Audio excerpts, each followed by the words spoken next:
txarra hauek antolatzea eta bai Ulmaren partetikan, zoragarri iruditzen zait, non bai bere langile eta baita ere azkenean gizarteari zabaltzea guzti hau dana oso aberasgarria da.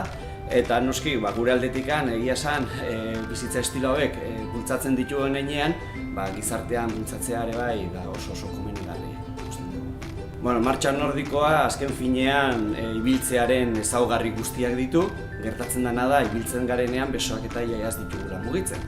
Honek zer ekartzen digu, ibilkera nordikoak egingo diguna da lagundu gorputzeko atal guztiak eta mugitzen, astintzen nolabait esatea. Gure gihar guztiak eta martxan jartzea, eta noski nordi walking edo ibilkera nordikoak atal guztiak laguntzen lantzen ditu.